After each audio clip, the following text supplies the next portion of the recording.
Pero syempre, laging open yung doors for me na etong experience na to na meron ako ngayon, na-enjoy ko siya eh. Hindi ako malungkot eh. Masaya ako dun sa na-experience ko. Marami rin ako natututunan na bago.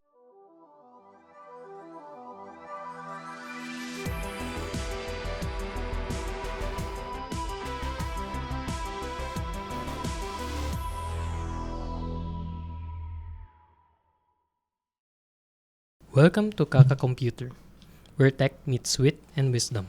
In this episode, we're going to talk about vertical versus horizontal, deciding your next big career pivot.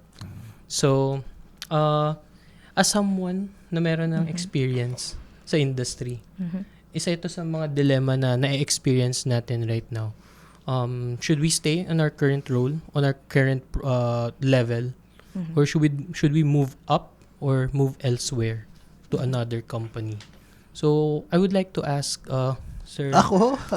kung may na-experience na kayong dilemma during your years of experience. Pwede vertical and horizontal scaling na lang. Ganun.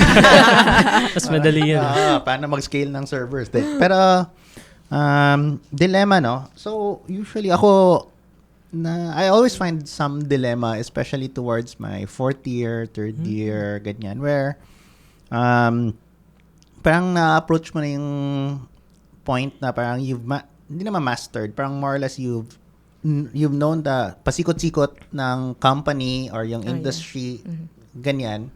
So, parang more or less your decisions are more or less similar or, well, not much research needed anymore. Very rare for me na parang it goes deeper pa after mga third, fourth year, no? So, yun yung dilemma ko in those sense, right? And ako, matanda na kasi ako, no? Balik ako sa matanda ko. I-claim ko na yun, matanda na ako. Di mahalata, Sir Rafi. Hindi, thank you. Pero matanda ako. Ako lang sinisir niya dito eh. Pero, sa early years ko, syempre, yung vertical, yun yung ini-aim talaga natin, no? Gusto natin vertical growth, etc. For me, mas interesting na ang horizontal. I think na-mention ko rin a couple of episodes ago, no, on it, na parang jumping into horizontal mas interesting for me na. Pero that also just means na kasi parang mahirap na rin ako maghanap ng vertical position, no? So sa horizontal ako usually naghahanap. Pero ako 'yun, no? Kayo? Ikaw muna. Parang malalim yung maraming experience Hindi nga isang experience. Parang 1 hour to As someone na parang hindi ko alam, may ADHD ata ako.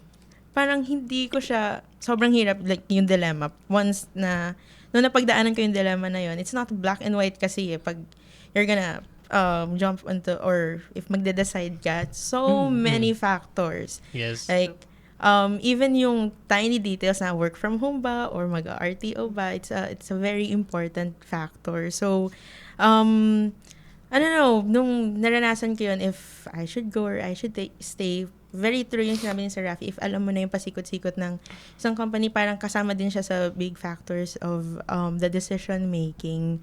So, and very important din if ano yung roadmap din na binibuild mo for yourself. Kasi I think a lot maybe tinitignan yung benefits, pero I think for my experience, yung sigurong growth ko for myself or yung nakikita, like how do I see myself in 5 years from now, and it's very sad, sobrang sad nung realization na hindi ko na siya makukuha dito. Parang ganon.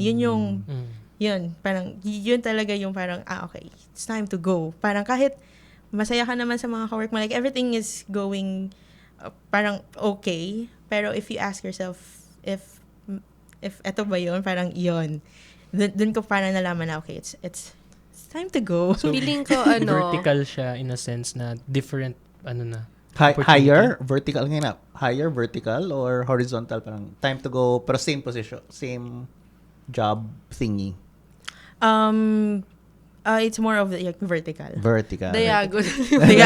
Pwede naman. Circular. Diba? Both at the same time. Same Circular. role, pero higher, diba? Pwede rin yun So, diagonal siya. Feeling ko, very true yung sinasabi ni Anne. And I think she would back me up on this. Feeling magkakaroon ka ng, ewan ko kung sa inyo, may mga signs from the universe na parang, eto yung mga requirements ko, tapos maglalagay ka doon ng very isang sobrang specific. Tapos magugulat kay bibigay yun ng company na hinahanap mo. Tapos para May malalaman example mo ba na, ito? Example? meron mga personal experience. Hindi lang sa akin, I think, pati sa ibang friends ko rin na parang, sabihin ko na, galing to sa kaya, meron kaming dalawa may ganun Parang, ito yung specific na May bidet. Dapat may ganun. Kunwari, May lemon yung tubig. May free coffee ba? May flowing coffee. may out of town na Pag may mga ganun, yung nabibigay yung requirements mo for yourself and for your career growth, I think isa rin yun sa factors. Bukod dun sa sinabi ni Anna, syempre, hindi siya black and white. Sobrang, kailangan, in this economy, consider mo na yung work from home ba, ilang beses yung RTO. So, isa yun sa mga considerable factors aside dun sa roadmap na binibuild mo sa sarili mo. Pero I think it's also important to consider yun ba talaga yung role na gusto mo, yung passion, yung current role mo Kasi kahit strength mo siya, pero hindi mo siya passion, magkaiba yun Kahit strength mo siya, pero hindi mo naman siya gusto wholeheartedly. Hoy, mahirap parang, magaling ka, pero ayaw mo? Parang may ganun po diba? Parang, magtatagal ka dito, pero how long? Kailan mo sasabihin sa sarili mo na, okay, it's time, tapos shift na tayo dun. So, gusto mo talagang goal. Pero kahit hindi ka magaling. Oo, kahit hindi ka magaling. Ganun ako. Actually, I have a similar experience dun sa, di siya magaling per se, but more on comfortable. So, on my previous work, I got promoted. But then, congrats. Hindi pala congrats. Congrats siya. So, but then, it feels wrong, ganun? May ganong to an extent. But, that what happened kasi is, I got a leadership responsibilities more. But, medyo too much. So, more on naging leader ako without being able to handle tech. Or if makaka-handle man ako ng tech, very minimal na lang since I'm a leader. Para kang lumayo ng onti dun sa... But then, I thought to myself, I feel like I can still do more or dig deeper on my skill set. I think there's so much for me to learn pa. And yung leadership, being communication skills, soft skills, I'm more comfortable on that. Madali ko siyang balikan anytime. Pero yung tech skills, kailangan hindi siya, kumbaga, tawag doon, mangangalawang. Kasi pag nangalawang yung tech skills ko, parang medyo mahihirapan ako. Yes, especially how fast moving tech is right now, no? Yung sa'yo, Ann? Actually, what he said. Paparas pala tayo. What he said. And I think it's coming from us na medyo early pa lang po sa careers and talagang kinakapapa na. Kasi kapag medyo early career tapos nabagsakan ka ng leadership role, at first, masaya siya, pero parang siyang double-edged sword niya din na parang, ready ba ako? Yes. That's why it's also important to have mentors along the way. Yes. So, not just because you are the leader na on a specific team or project doesn't mean na ikaw na yung nasa taas. Dapat meron ka pa rin panghuhugutan ng knowledge, experience to ask or to refer to someone when you're having time. Kasi if ikaw na lang yun nandun sa top na yun or in that project, so dun lumalabas yung hirap or yung challenge. Ayun. And I want to ask din sana, ano yung nakita nyo parang risk? Kasi for me, yung risk na yun is, of course, back to start. Pag new job, new opportunity, no? So, may na-experience, si Julia, may na-experience ka before na parang nag-change ka, not really a company, but more onto a more different opportunity or path. Tapos, ano yung nakita mong risk by that time? Yung ngayon. Yun pala, siya, okay. Ngayon nangyayari siya kasi when I left my previous company, I told myself that I would go into tech deeper. Pero hindi ganun yung nangyayari ngayon. Pero syempre, hindi ko naman nililimit yung sarili ko na, hindi ko rin parang nililesen yung confidence sa sarili ko na hindi siya nangyayari ngayon. So, ibig sabihin, mali ba ako? Mali bang umalis ako dun sa company na yun? Parang napapatunayan ba nila na parang dapat nakinig ka? Parang ganun. Pero syempre, laging open yung doors for me na etong experience na to na meron ako ngayon, na-enjoy ko siya eh. Hindi ako malungkot eh. Masaya ako dun sa na-experience ko. Marami rin ako natututunan na bago. And then, I realized na parang, it's honing who I am. It's honing kung ano pa yung pwede kong ma-share sa mga tao, especially dun sa, bukod sa peers ko, dun sa mga mentees ko, sa builders, mga ganun. Parang, hindi ko nililimit yung sarili ko on that area. I know the risk na hindi ako makabalik. Mahirap makabalik, mahirap mag-bounce back sa tech, especially pag napag-iiwanan ka. Pero syempre, hindi lang naman siya black and white na porket ito yung work ko, pag-iiwanan na ako ng tech. Hindi. I could still explore. Nag-aaral pa rin ako outside of work. Nandun pa rin ako sa trend. I make sure na up to trend pa rin yung knowledge ko. Hindi ko lang siya napapractice, of course, because of other responsibilities. Pero, alam mo yun, kahit basta yung nagtatry ka, ibig sabihin nun, you're one step ahead of someone else na who's not doing anything at all. Ganun lagi yung mindset. Whether you're a company looking for visibility or a community friend who simply wants to support, every contribution helps us keep delivering episodes twice a week, and even more special features. Check out our sponsorship tiers and join us at patreon.com/kakacomputer.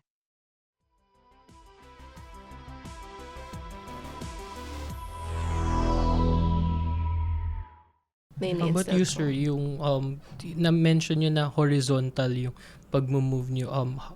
Do you consider lately, the risk? Or very much. Or yung mga parang realize the adjustment, ganito magiging adjustment. And for me, among friends, I've mentioned this, no? Medyo malaking risk taker ako in a sense. Like, to prevent myself from being too comfortable, resign first. Kahit wala pang papalit. Oh my God. Pero usually, may enough savings to last, ganyan. That's important. To push myself, parang to avoid the comfort, no? Kasi minsan, mahirap din yung, like you said, parang okay naman lahat. Yes. Right? So, parang, sige, stay na lang dito, ganyan, etc. So yun yung, I usually will take a risk talaga sa career in that sense. So even now, right? I think some people know na wala akong current main work, right? Although may mga small things here and there, ganyan. So ganun ako mag-risk. But that's me and not necessarily applicable to all. Yes, no? exactly. And kasi, they say medyo workaholic din ako sometimes. So, yung resignation ko sometimes, or pag-alis ko sa work, usually, parang forced break na rin to some extent. Parang forced vacation. Diba? So, para siyang okay lang. Sige, ganun. Nakadepende rin kasi siya individually kung paano natin challenge yung sarili natin eh. Ikaw, Ann, paano? I aspire to be you po. Aspire to be Like yung financial freedom. Parang pag resign na ako, magbabakasyon ako. So, ng one week. Hindi, pero savings naman. Yes, Diba? yeah. Mag-ready Kaya I aspire naman to kayo be ng po. savings, diba? Oo Ganyan. naman. We aspire to be. If walang mag-hire sa akin, okay lang, bakasyon. May Bakasyon savings ko to. ako. Pero everyone should have savings, ha? Yes, Kahit exactly. mas- Ay, ako ba? Ibang episode pa siya, sir. Kailangan, yung naman, next episode, financial literacy. Or may episode tayo about that. No? Hanapin na lang anong episode yun. No? Okay. Yun, Yun. diba? I think from my end, yun din, the risk is about the comfort zone. Yun yung, dun sa experience ko, yun yung nirisk ko, the comfort zone. Kasi, syempre, you're more than a month or years sa isang company, alam mo na yung pasikot-sikot. Yun.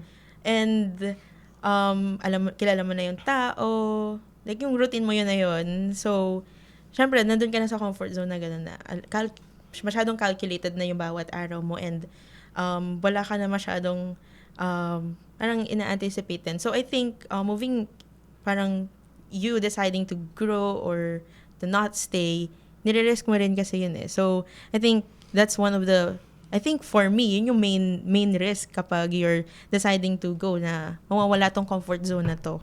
Kasi moving into a new job or environment, yun, iba yung culture, iba yung management, iba yung mga tao. So yeah, I think isa din yung sa risk na yun na kailangan i-consider yung if willing ka ba umalis dun sa comfort zone na yun. Katulad din sa rap. Would you say na worth it and yes. yung reward? Yes. Yan. Yeah. How about you, sir? With your current setup? Well, so far, the previous ones, the latest one, we don't know yet. Ganun. Ongoing pa. Ongoing pa. Yeah, To find out. To find out. Yeah, minsan kapag nakabox ka sa comfort zone mo, you don't know the greener pasture outside. Akala mo, okay. Akala mo, I mean, it's great. Kasi Yeah, it's walang great. problema, no? Mm-mm. And then, nung once you move on, whether that's horizontal or vertical, whether that's from a different role or a different company, dun mo marirealize din. It's experience. And then that's how we'll learn, di ba? Yeah. Na, mas okay pala dito. Okay. Mas okay pala sa gantong situation. May rinis ka ba? Parang... On my experience naman is, it's more on, parang ma-enlighten dun sa experience ko na, yun nga, there's so much for me to learn pa. And I was able to get, with just 1 week on my current job right now, dun ko na-realize na, ang dami pa pala talaga. So, marami pa akong pwedeng explore, marami pa akong pwedeng matutunan, marami pa akong opportunities na pwedeng gawin. And then, as I said, yung leadership role, yung being a senior leader, managing people, kaya ko siyang balikan. Ayan. Sige. Parang second ko lang din dun sa nasabi mo kanina. When you stay in a company for too long, minsan kung ano yung nangyayari sa loob, yun na yung nagiging mundo mo. Tapos kung ano yung naging negative na mangyari dun, kakargahin mo siya. Tapos ma-realize mo, pag lumipat ka into another company, na ang laki pa pala ng industry na to. Ang dami pa palang nangyayari outside of that environment kung saan ako na-contain for a long time. Which hindi mo siya ma-experience if nasa isang ka lang. place, di ba?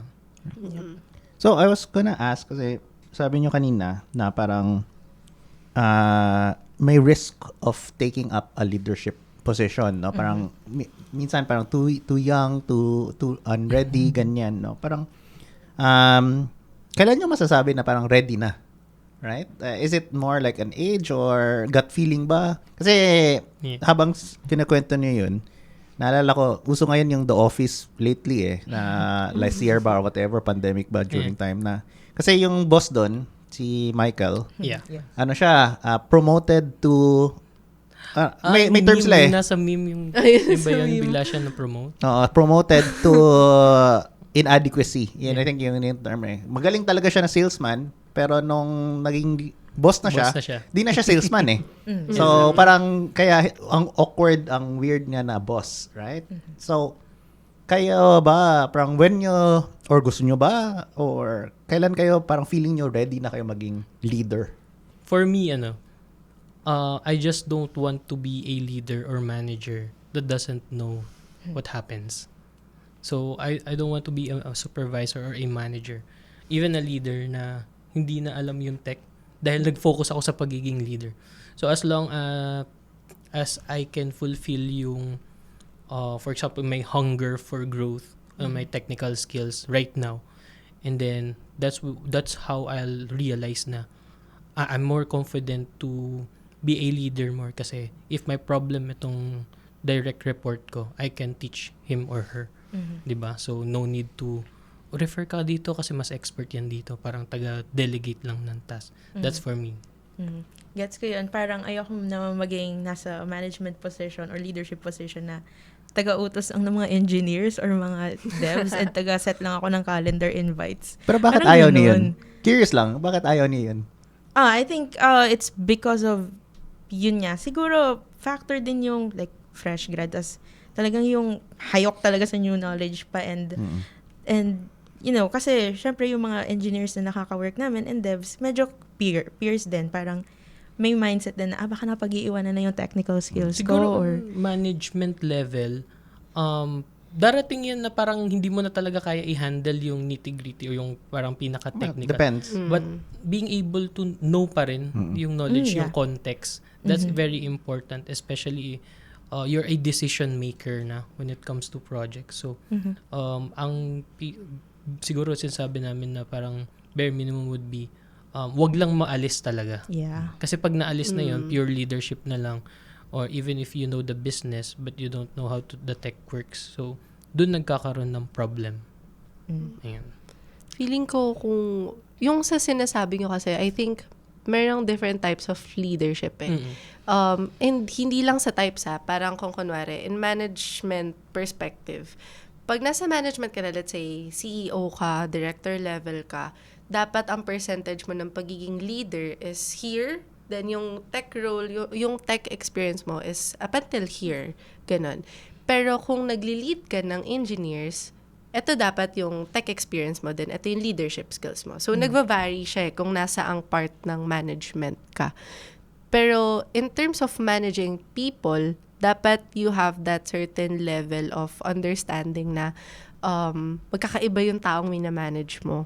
Paano mo sila i-handle? Kasi magkakaiba rin yung skill set nila. Paano mo yun i-approach? Yung strategy mo in terms of balancing those out. And ikaw din sa sarili mo, hindi ka mapag-iwanan. Paano mo i-include yung sarili mo dun sa project na hindi na left out yung ibang team. So I think that also is a factor na need i-consider ng mga leaders. Yes, kasi paano ka magde-delegate ng task or a specific area sa isang employee if you don't know the technology or the context from the first, di ba? Yep.